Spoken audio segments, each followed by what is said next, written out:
Gracias, buenos días. Sesión 4, libro La Cena. A ver, ¿pulgares arriba o pulgares abajo? ¿En qué, en qué sensación van? Vamos como en un 30% de la lectura. ¿Pulgares arriba, estamos a favor? ¿O pulgares abajo, todavía no le agarro el saborcito a este libro? ¿Cómo pinta? Y no es calificación, no se preocupen. El escritor no está aquí, es lo bueno. Pulgares arriba, perfecto. Imagínense que aquí estuviera el escritor, pues vamos a decir maravillas, ¿verdad? Pero no está, así que no tenemos ningún problema. Eso es lo interesante.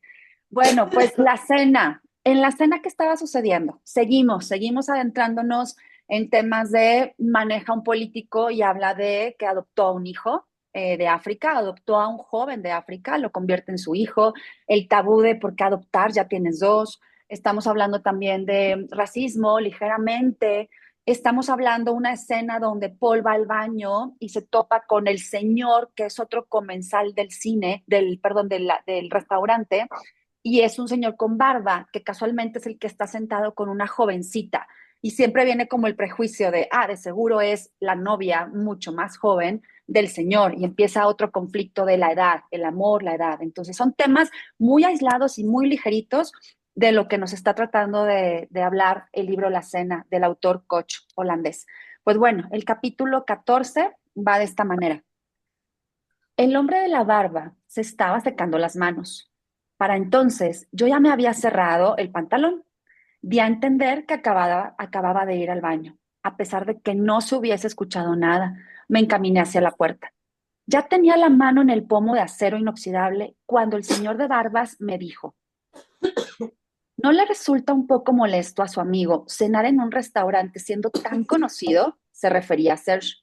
Sin soltar el pomo, me volví a medias hacia él, que seguía secándose las manos con varias toallitas de papel. Entre la pelambrera de la barba, la boca había vuelto a esbozar una sonrisa, aunque esta vez no fuese triunfal, sino solo un despliegue de dientes pusilánime. Mi comentario no tiene mala intención, aclaraba él con una sonrisa. No es mi amigo, repuse. La sonrisa se esfumó. También las manos se detuvieron. Mil disculpas, dijo.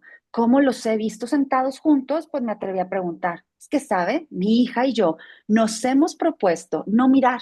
Nos parece lo más correcto. No respondí.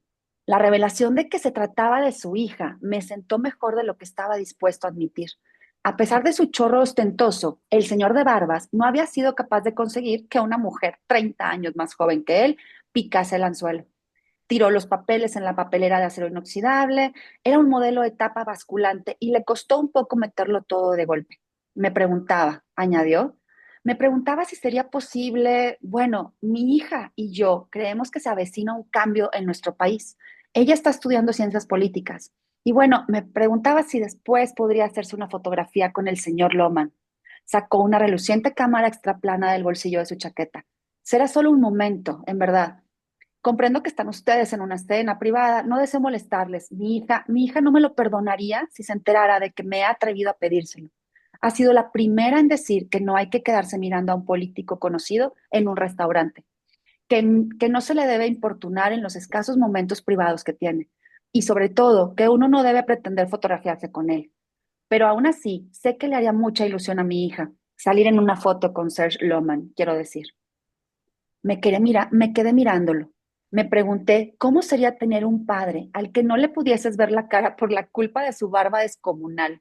Si llegaría un día en que la hija de ese padre acabaría perdiendo la paciencia o sencillamente se acostumbraría a ello, del mismo modo que uno se acostumbra a un empapelado feo. No hay problema, le dije. Al señor Loman le gusta tener contacto con sus votantes. Ahora mismo estamos en medio de una conversación importante, pero míreme de vez en cuando. Cuando le haga una señal, significará que es momento adecuado para esa fotografía con su hija. Capítulo 15. Cuando regresé del lavabo, en la mesa reinaba el silencio, un silencio tenso que me hizo suponer que me había perdido algo crucial.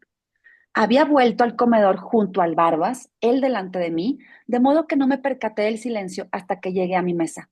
Oh, no, lo que primero me llamó la atención fue otra cosa. La mano de mi esposa, que cruzada sobre la mesa, apretaba la mano de Babette.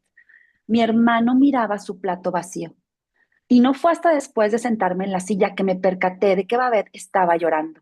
Era un llanto mudo, con sacudidas casi imperceptibles en los hombros y un temblor en el brazo, el de la mano que Claire le tenía cogida.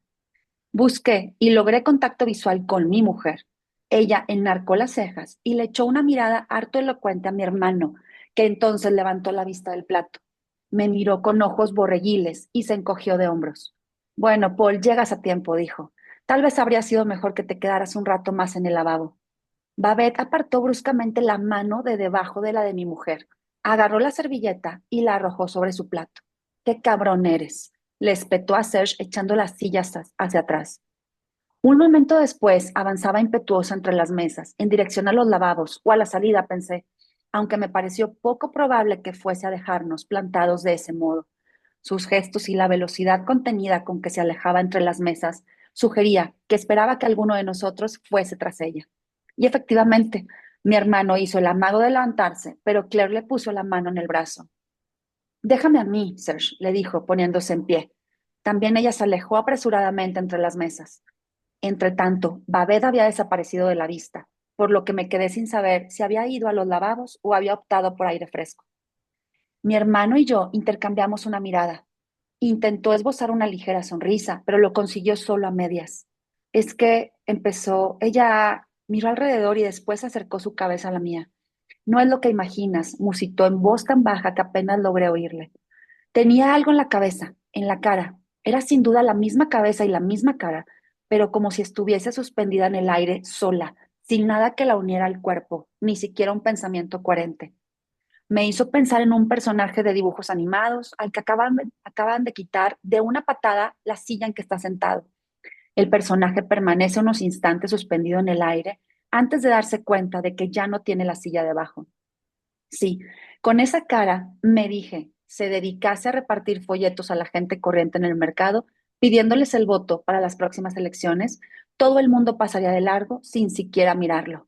Esa cara de Serge hacía pensar en un flamante coche que recién salido del concesionario da la vuelta a la esquina y se pega una torta contra el primer poste que encuentra. Nadie querría un coche así. Serge se cambió de silla, ocupando la de Claire, para quedar frente a mí. Sin duda, en ese momento percibía a través del pantalón el calor debajo por el cuerpo de mi mujer. Ese pensamiento me puso furioso. Así podremos hablar mejor, dijo Serge. No respondí. Os diré sin rodeos que así era como prefería ver a mi hermano, braceando. No tenía la intención de lanzarle ningún salvavidas. Últimamente tiene algunas molestias con, bueno, siempre me ha parecido una palabra un poco rara, admitió, con la menopausia. Parecía algo que nunca llegaría a pasarles a nuestras esposas. Guardó silencio. Probablemente esperaba que en ese silencio yo hiciese algún comentario sobre Claire y su menopausia. Él había dicho nuestras esposas, pero no era asunto suyo. Lo que le sucediera o dejase de sucederle a mi mujer era privado. Son las hormonas, continuó. A veces tiene calor y tenemos que abrir todas las ventanas y al instante siguiente se echa a llorar así por las buenas. Volvió la cabeza, su cara aún invisiblemente desconcertada, en dirección a los lavabos y a la salida. A continuación me miró. Quizás sea bueno que hable un ratito con otra mujer. Ya sabes, entre ellas se entienden mejor. En situaciones así, yo lo hago todo mal. Sonrió, no le devolví la sonrisa. Levantó los brazos de la mesa y se soltó las manos. Después apoyó los codos y juntó las yemas de los dedos. Volvió a mirar fugazmente hacia atrás. Pero ahora tenemos que hablar de otra cosa, Paul, dijo. Noté algo frío y duro en mi interior.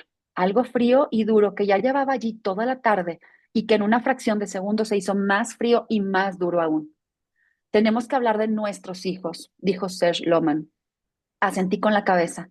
Miré de soslayo un momento y asentí de nuevo. El hombre de la barba ya había mirado algunas veces en nuestra dirección. Para asegurarme, asentí una tercera vez. El hombre de la barba hizo otro tanto a modo de respuesta.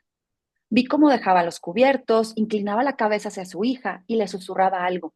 Ella alcanzó rápidamente el bolso y empezó a rebuscar en el interior. Mientras, su padre sacó la cámara del bolsillo de la chaqueta y se levantó de la silla. Segunda parte del libro. Capítulo 16. Uvas, dijo el capitán. Su meñique se hallaba a menos de medio centímetro de un minúsculo racimo de frutos redondos que al principio yo había tomado por bayas, grosellas o algo así. No soy muy entendido en bayas, solo sé que la mayoría no son comestibles para las personas. Las uvas estaban al lado de una hoja de lechuga violeta oscuro, separadas por 5 centímetros de plato vacío del segundo en sí. Filete de gallina de Guinea envuelto en finas lonchas de tocino alemán. En el plato de Serge tampoco faltaba el racimo de uvas y la hoja de lechuga, pero mi hermano se había decantado por el tournedo. Sobre el tournedo no hay gran cosa que explicar, salvo que es un trozo de carne. Pero como algo había que decir, el capitán nos había ofrecido una breve explicación sobre el origen de ese plato, sobre la granja ecológica donde las bestias pasían en libertad hasta ser sacrificadas. Observé impaciencia en la expresión de Serge, que tenía hambre como solo él la puede tener. Reconocí los síntomas. La punta de la lengua se lamía el labio superior como la lengua de un perro famélico de dibujos animados y se frotaba las manos en un gesto que a ojos de un extraño podía pasar por una expresión de deleite, pero que no lo era en absoluto. Él no se deleitaba en absoluto. Había un turnedó en su plato. Tenía que zampárselo cuanto antes. Tenía que comer, ya mismo. Solo para fastidiar a mi hermano le pregunté al capitán por el racimo de uvas. Babette y Claire no regresaban aún, pero eso a Serge no le había supuesto el menor problema. Ahora vendrán, había dicho, cuando 4 camareras de delantales negros habían llegado portando los segundos con el capitán pisándoles los talones. El capitán había preguntado si preferiríamos esperar a que regresaran nuestras esposas, pero Serge había desestimado la sugerencia de inmediato. Sirvan los platos, pidió mientras empezaba a deslizar la lengua por el labio superior y se frotaba las manos, incapaz de contenerse por más tiempo. El meñique del capitán había señalado en primer lugar mi filete de gallina de Guinea, envuelto en una loncha de tocino alemán, y luego había pasado a la guarnición. Esto es un montoncito de discos de lasaña de berenjena con ricota, ensartado en un palillo de cóctel, que más parecía un sándwich club en miniatura y una mazorca de maíz ensartada en un resorte, que probablemente servía para coger la mazorca sin mancharse los dedos. Pero tenía algo ridículo, o no ridículo, no es la palabra, sino más bien algo que pretendía ser divertido, como un guiño del cocinero o algo por el estilo. El resorte era cromado y sobresalía un par de centímetros por ambos extremos de la mazorca, reluciente de mantequilla. Las mazorcas de maíz no me dicen nada. Siempre me ha parecido repulsivo roerlas. Es poco lo que comes y mucho lo que se te queda entre los dientes, por no hablar de la mantequilla que te gotea por la barbilla. Además, nunca he conseguido desembarazarme de la idea de que el maíz es fundamentalmente comida para cerdos. Después de que el capitán nos hubiera descrito las condiciones ecológicas de la granja, donde habían sacrificado la vaca, de la que habían sacado el turnedo de Serge, y nos hubiese anunciado que volvería después para informarnos acerca de los platos de nuestras señoras, yo le señalé el racimo de bayas. ¿Son grosellas por casualidad? Pregunté. Serge ya había hundido el tenedor en el turnedor y se disponía a cortar un trozo. La mano derecha planeaba sobre el plato con el afilado cuchillo dentado. El capitán ya se había dado la vuelta para alejarse de nuestra mesa, pero se volvió para acercar el meñique al racimo de uvas. Miré a Serge, su rostro irradiaba ante todo impaciencia, impaciencia y enojo por aquella nueva demora. No tenía inconveniente en empezar a comer en ausencia de Babette y de Claire, pero hincarle el diente al bistec mientras una mano extraña merodeaba por nuestros platos le resultaba inaceptable. ¿Qué diablos ha sido eso de las grosellas? Preguntó cuando el capitán se hubo ido por fin. Ya se había llevado a la boca un buen bocado de turnedo. Masticarlo no le llevó más de 10 segundos. Después tragar, miró al frente unos instantes, como aguardando a que la carne le llegase al estómago. Luego dejó el tenedor y el cuchillo en el plato. Me puse en pie. ¿Qué pasa ahora? Preguntó Serge. Voy a ver por qué tardan tanto Babette y Claire. Capítulo 17. Hice un primer intento en el lavabo de señoras. Con precaución, para no espantar a nadie, abrí un poco la puerta. Claire, salvo por la ausencia del urinario, el recinto era idéntico al del lavabo de caballeros. Acero inoxidable, granito y sonidos de piano. La única diferencia era que el jarrón con narcisos blancos situado en medio de los dos lavamanos existía. Pensé en el propietario del restaurante con su suéter blanco de cuello vuelto. Babette, llamar a mi cuñada era una pura formalidad, un pretexto para justificar mi presencia allí si verdaderamente había alguien, lo que al parecer no era el caso. Pasando por delante del guardarropa y las chicas del atril, me encaminé hacia la salida. Afuera hacía un calor agradable. La luna llena estaba suspendida entre las copas de los árboles y olía a plantas aromáticas, un olor que no supe identificar, pero que me recordó vagamente al Mediterráneo. Un poco más allá, donde acababa el parque, atisbé las luces de los coches y un tranvía. Y más lejos aún, entre los arbustos, las ventanas iluminadas del bar, donde en aquel preciso instante la gente corriente estaba dando buena cuenta de sus costillas de cerdo. Anduve por el sendero de grava con las antorchas eléctricas, giré a la izquierda por el camino que bordeaba el restaurante. A la derecha había un pequeño puente sobre una acequia que conducía a la calle del tráfico y el bar. A la izquierda, un estanque rectangular. Detrás, donde el estanque se disolvía en la oscuridad, vislumbré algo que a primera vista me pareció un muro, pero que al mirarlo mejor resultó ser un seto de la altura de una persona. Volví a girar a la izquierda y dejé atrás el estanque. La luz del restaurante reverberaba en las aguas oscuras. Desde allí se podía ver a los comensales. Seguí avanzando un poco más y entonces me detuve. Pese a que nos separaban menos de 10 metros, yo podía ver a mi hermano sentado a nuestra mesa, pero él a mí no.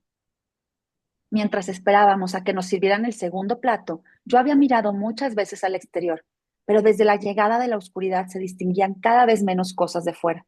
Desde mi sitio solo podía ver el restaurante reflejado en el cristal. Serge tendría que haber pegado la cara contra el ventanal y quizá entonces me habría visto. Aún así no estaba claro si atisbaría algo más que una silueta negra al otro lado del estanque.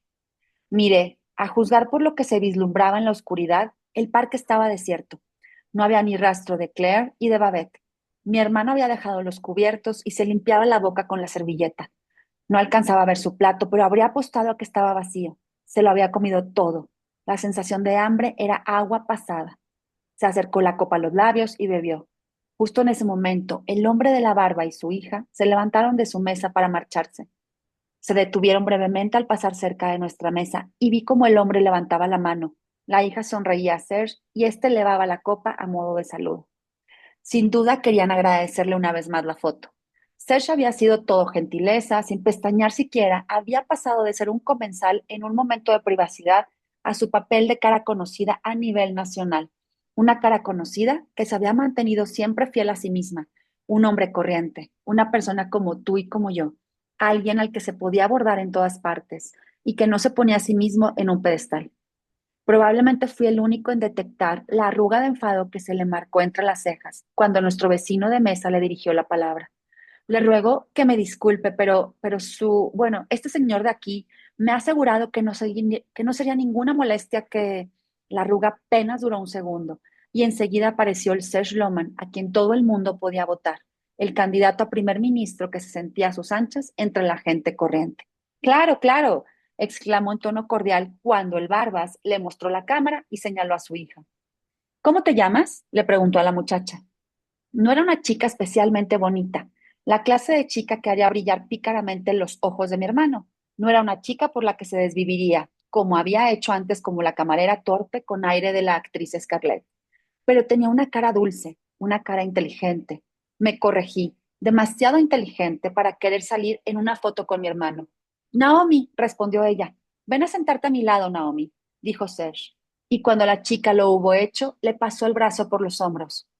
El Barbas reculó un par de pasos. Una más por si acaso, dijo después de que la cámara hubiese destellado. El momento fotográfico causó una gran agitación. En las mesas cercanas, la gente fingió que jamás se había producido. Sin embargo, como había sucedido cuando Serge llegó al restaurante, ahora también ocurría algo por el hecho de no ocurrir nada. No sé expresarlo con mayor claridad. Es como cuando ha habido un accidente en la carretera y pasas de largo rápidamente porque no quieres ver sangre. O bueno, no exageremos, pongamos un animal atropellado en la cuneta. Ves el pobre bicho muerto desde lejos, pero ya no vuelves a mirarlo. No tienes ganas de ver la sangre y las vísceras medio desparramadas. Y por eso desvías los ojos. Miras al cielo, por ejemplo, o a un arbusto en flor en medio del prado. Miras a cualquier parte, salvo a la cuneta. Serge se había mostrado muy cordial. Con el brazo alrededor de los hombros de ella, había acercado a la chica un poco más hacia sí y después había ladeado la cabeza, tanto que casi tocaba la de ella. Sin duda, sería una bonita foto. Sin duda, la hija del Barbas no podría haber deseado una foto mejor. Con todo, yo tenía la impresión de que Serge se había mostrado menos cordial de lo que hubiese sido si en lugar de esa chica hubiera estado una actriz. 1 millón de gracias, dijo el padre. No queremos inoportunarlo más. Es una cena privada. Perdón, ¿me siguen escuchando? Sí. Ah, perdón, denme un segundito.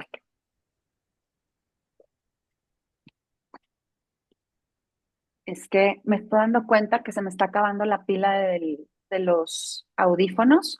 Déjenme me descuido de ellos y corroboro. ¿Sí me escuchan bien? Perfecto. Gracias. Bueno, dice, 1 millón de gracias, dijo el padre. No queremos inoportunarlo más. Es una cena privada. La chica Naomi, que no había abierto la boca para nada, echó la silla hacia atrás y se situó junto a su padre, pero no se iban. ¿Le sucede con frecuencia? Preguntó el Barbas en tono bajo y confidencial, inclinándose ligeramente hacia adelante, con lo que su cabeza quedó justo encima de la mesa. Que la gente se le acerque como si nada y le pide que pose para una foto, sí, sí me sucede. Mi hermano lo observó. La arruga en el entrecejo había vuelto. ¿Y ahora qué querían de él? Decía la arruga. El Barbas y su hija ya habían tenido su momento cordial. Ahora debían de irse. Por una vez no pude por menos que darle la razón. Ya había asistido a menudo a eso, a cómo la gente se pegaba a Serge Loman. No sabían despedirse, querían que durase más el momento. Sí, casi siempre deseaban algo más. Una foto o una firma no bastaban. Querían algo exclusivo, un trato exclusivo. Buscaban algo que los distinguiera de todos los que habían pedido una foto o una firma. Querían una historia que poder contarle a todo el mundo al día siguiente.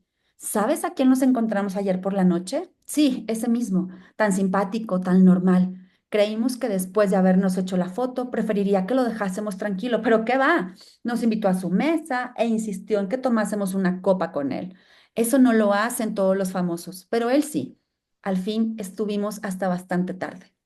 Serge miró al barbudo. La arruga entre las cejas había acentuado, aunque para un desconocido podía pasar por el gesto de alguien al que le molesta mirar directamente a la luz. Deslizó el cuchillo sobre la mesa, alejándolo del plato para volver a acercarlo.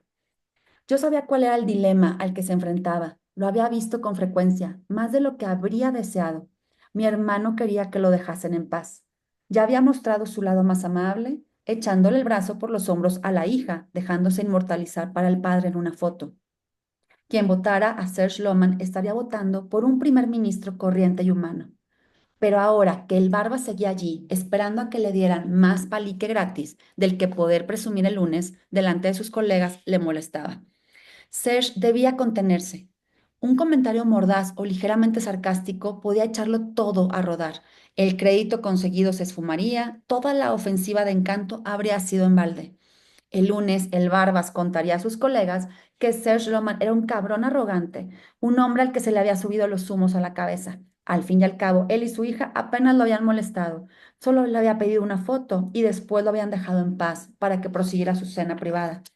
Después de oír la historia, dos o tres de sus colegas ya no votarían por Serge Loman. Y sí, era muy posible que esos dos o tres colegas contaran a su vez la historia sobre el político arrogante e inabordable, el llamado efecto bola de nieve.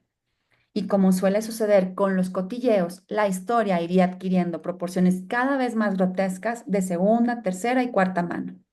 Como un reguero de pólvora, se extendería el rumor de que Serge Loman había ofendido a alguien, a un padre normal y a su hija, que muy educadamente le habían pedido una foto.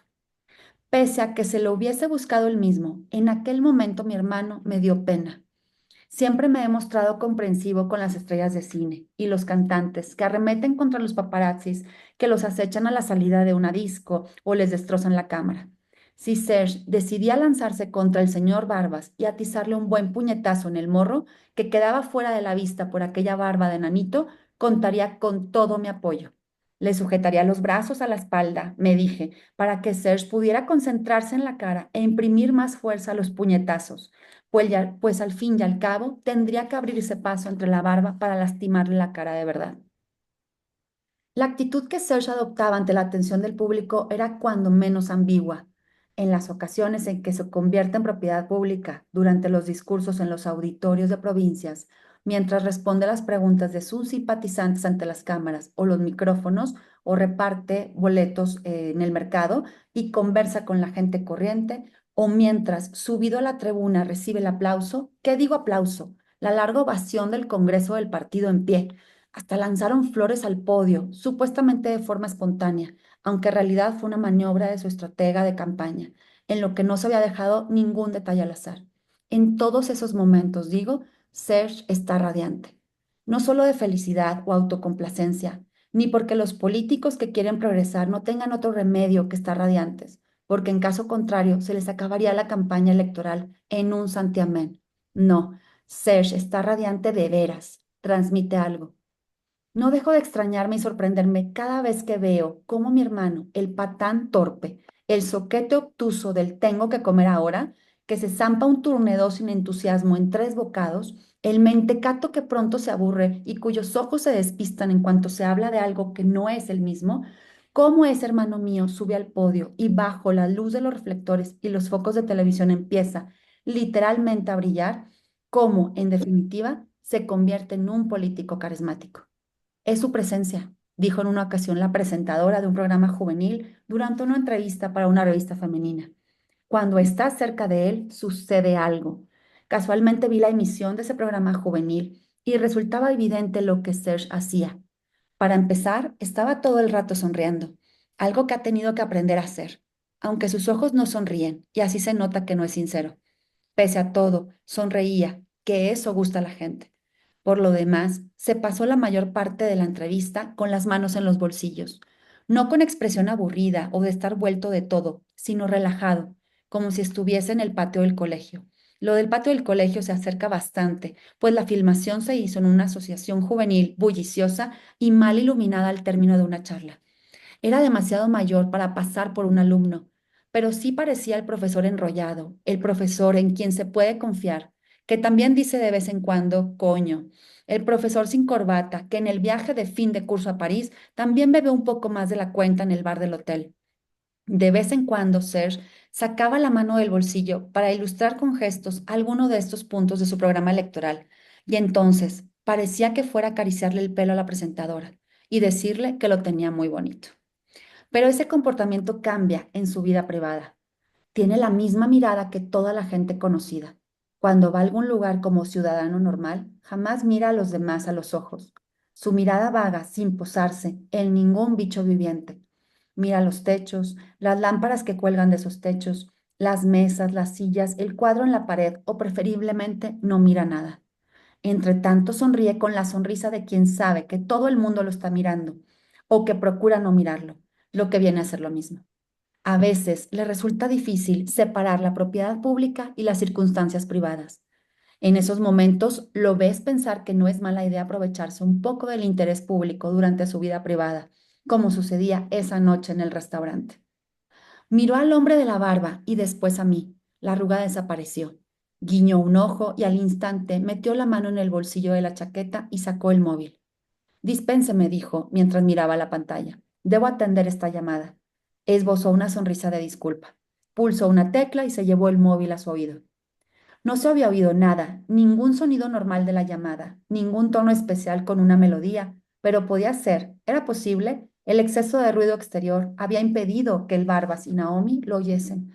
O quién sabe, quizá tenía activado el aviso por vibración. ¿Quién podía asegurarlo? El señor con barbas, desde luego no. Para él había llegado el momento de irse de vacío. Naturalmente, podía poner en duda la llamada. Tenía todo el derecho a pensar que le estaban tomando el pelo, pero la experiencia enseña que la gente no lo hace. Serge les estropeaba el final de la historia. Se habían hecho una foto con el futuro primer ministro de Holanda y habían cruzado unas palabras con él, pero ahora estaba muy ocupado. Sí, dijo Serge al aparato. ¿Dónde? Ya no miraba al Barbas y a su hija, sino hacia afuera. Para él ya se habían ido. Debo admitir que su actuación era muy convincente. Estoy cenando, añadió, y le echó un vistazo a su reloj. Mencionó el nombre del restaurante. Antes de las 12 me será imposible, concluyó. Así las cosas. Me sentí en la obligación de mirar al hombre de la barba. Yo era el asistente del médico que acompaña al paciente hasta la puerta, porque el doctor debe ocuparse del siguiente paciente. Hice un gesto, no de disculpa, sino dando a entender que podía retirarse con su hija sin sufrir el menor desprestigio. En momentos así es cuando te preguntas, ¿por qué haces todo esto? Suspiró mi hermano cuando volvimos a estar solas y hubo guardado el móvil. Por Dios, estos son los peores, los plastas. Si al menos la chica hubiese sido un poco guapa. Me guiñó un ojo. Perdona, Paul, había olvidado que a ti justamente suelen gustarte este tipo de chicas. Se rió de su propia broma y yo lo imité mientras miraba hacia la puerta del restaurante para ver si Claire y Babette regresaban. Serge volvió a ponerse serio antes de lo previsto. Se acodó sobre la mesa y juntó las yemas de los dedos. ¿De qué estábamos hablando? Y en ese momento vinieron a servirnos los segundos platos. Capítulo 18. Y ahora yo estaba afuera, mirando desde lejos a mi hermano, que seguía sentado a nuestra mesa más solo que la una. Era una gran tentación permanecer allí, el resto de la velada o cuando menos no volver. Sonó un ruidito electrónico que al principio no acerté a identificar, seguido por otros, que juntos parecían componer una melodía y me recordaron el tono de una llamada de móvil, pero no el mío. No obstante, provenía del bolsillo interior de mi chaqueta, del derecho. Yo soy zurdo y siempre llevo el celular en la izquierda. Deslicé la mano, la derecha, en el bolsillo y junto a las llaves de casa palpé algo duro que identifiqué como medio paquete de estimorol y un objeto que podía parecer un celular. Antes de que mi mano resurgiera con el teléfono, que no había dejado de sonar, comprendí lo que había sucedido. A bote pronto, era incapaz de reconstruir cómo había ido a parar este móvil de Mitchell al bolsillo de mi saco, pero me veía confrontado por el incontestable hecho de que alguien estaba llamando a mi hijo al celular. La llamada sonaba bastante alta, ahora que el chisme ya no estaba confinado en las profundidades del bolsillo. Tan solo me temí que fuese a oírse hasta que en el parque algo dijeron. ¡Mierda! Mascullé. Por supuesto, lo mejor era dejarlo sonar hasta que saltara el buzón de voz, pero también quería silenciarlo de inmediato. Miré la pantalla para ver quién llamaba, pero no fue necesario leer el nombre. La pantalla se iluminó en la oscuridad y aunque los rasgos se veían algo borrosos, no me fue difícil reconocer el rostro de mi propia esposa. Por una u otra razón, Claire estaba llamando a su hijo y solo había una forma de averiguar esa razón. ¿Claire? Contesté. Nada. ¿Claire? Repetí. Miré alrededor, pues no me pareció improbable que mi mujer apareciese de detrás de un árbol, que todo fuera una broma, aunque se tratase de una broma, que en ese momento yo pillaba en absoluto. ¿Papá? Mitchell, ¿dónde estás? En casa. Estaba buscando, pero ¿dónde estás tú? En el restaurante, ya te lo hemos dicho. ¿Pero cómo? ¿Cómo es que tengo tu móvil? Quería preguntártelo, aunque dadas las circunstancias no me pareció una buena pregunta. Pero, ¿qué haces tú con mi móvil, papá? Me preguntó. No parecía indignado, sino más bien sorprendido como yo. Su habitación, aquella tarde, su móvil sobre la mesa. ¿Qué haces aquí arriba? Has dicho que me estabas buscando. ¿Para qué? ¿Tenía yo su móvil en la mano en aquel momento o había vuelto a dejarlo en la mesa? Para nada en especial. Solo te buscaba. Era posible. Eso recordaba cuando entré a su habitación. Pero eso significaba que entonces ya llevaba puesta la americana, es decir, el saco, y nunca llevo una americana para estar por casa. Intenté recordar por qué había subido con la americana puesta al cuarto de mi hijo. Ni idea. Reconocí de la forma más natural posible. Estoy tan sorprendido como tú, Michelle.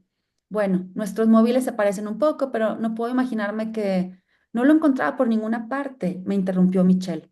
Así que he llamado por si lo oía sonar por aquí. La foto de su madre en la pantalla. Estaba llamando desde el teléfono fijo.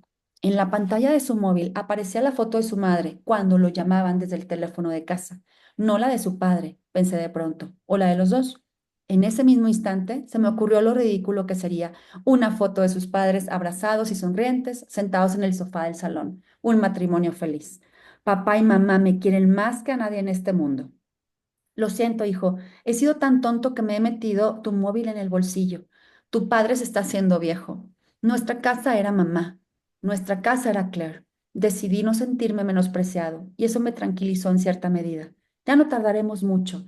Dentro de un par de horas, Michelle, te lo devuelvo. ¿Dónde estás? Ah, sí, habéis salido a cenar, ya me lo habías dicho, papá. En el restaurante del parque que hay enfrente de... Dijo el nombre del bar de la gente corriente. No, no está muy lejos de aquí. No te molestes, ya te lo llevaré yo, dentro de una hora como mucho, Michelle. Aún sonaba despreocupado, alegre, o en mi tono se notaba acaso que prefería que no viniese al restaurante para recuperar su celular. Es demasiado tiempo. Necesito algunos números. Tengo que hacer una llamada, papá. ¿Lo oí realmente titubear o solo fue un fallo en la cobertura? Si me dices qué número necesitas, te lo puedo buscar. No, no, me había equivocado completamente de tono. No pretendía ser el papá simpático y enrollado, un padre que puede ir fisgoneando en el celular de su hijo, porque al fin y al cabo, entre padre e hijo, no hay secretos. Ya me daba por contento con que Michelle siguiera llamándome papá y no Paul. En todo ese asunto de los nombres, había algo que me sacaba de quicio. Niños de 7 años que llaman Joris a su padre o Wilma a su madre. Era una confianza mal entendida, que al final siempre acababa volviéndose contra los padres demasiado modernos. Solo mediaba un poco, un pequeño paso del Joris y Wilma al, ¿no te he dicho que lo que quería con mantequilla era cacahuates, papá? Tras lo cual el bocadillo de crema de chocolate era despachado de vuelta a la cocina. Lo había visto muchas veces en mi propio entorno. Padres que soltaban una risita estúpida cuando sus hijos les hablaban en ese tono. Vaya, cada vez llegan antes a la pubertad, comentaban para disculparse. No comprendían o sencillamente les daba miedo reconocer que habían creado monstruos. Naturalmente, lo que en el fondo de su corazón esperaba era que a sus hijos les gustara más tiempo decir papá y mamá. Un padre que husmea en el celular de su hijo de 15 años se acercaba demasiado a eso. En un abrir y cerrar de ojos vería cuántas chicas aparecieran en la agenda o si se había bajado fotos picantes como fondo de pantalla. No, mi hijo y yo sí teníamos algunos secretos el uno para el otro. Respetábamos nuestra mutua intimidad. Llamábamos a la puerta de nuestras respectivas habitaciones si ésta estaba cerrada. Y tampoco entrábamos y salíamos del cuarto de baño en cueros, sin una toalla en la cintura, porque no hacía nada que ocultar, como era habitual en las familias. No, esto último no. Pero yo ya había mirado el móvil de Mitchell. Había visto cosas que no estaban destinadas a mis ojos. Desde su punto de vista, era peligrosísimo que yo siguiese en posesión de ese celular más tiempo del estrictamente imprescindible. No, no es necesario, papá, voy a buscarlo. ¿Michelle? Repuse, pero él ya había colgado. Mierda, maldije por segunda vez aquella noche. Y en ese mismo instante vislumbré a Claire y Babette acercándose desde el alto del seto. Mi esposa había rodeado los hombros de su cuñada con el brazo. Solo por unos segundos sopesé la idea de retroceder y dejar que los arbustos me engullesen, pero entonces que recordé para qué había salido al jardín, para buscar a Claire y Babette. Podía haber sido peor. Claire podía haberme visto con el móvil de Mitchell pegado a la oreja, se habría preguntado a quién estaba llamando, fuera del restaurante en secreto. Claire, agité los brazos y fui a su encuentro. Babette aún se apretaba el pañuelo con la nariz, pero ya no se veían lágrimas. Paul, dijo mi esposa mirándome fijamente. Luego volvió los ojos al cielo y a continuación fingió suspirar. Sabía lo que eso significaba, porque la había visto hacerlo en otras ocasiones, entre ellas la vez en que su madre se tomó una sobredosis de somníferos estando en la residencia. Es mucho peor de lo que pensaba, decían sus ojos y el suspiro. Babette, que también me miraba, se apartó el pañuelo de la cara. Oh, Paul, querido Paul, ya nos han servido los platos, informé. Y aquí nos quedamos. Capítulo 18, la cena. ¿Se sigue escuchando bien?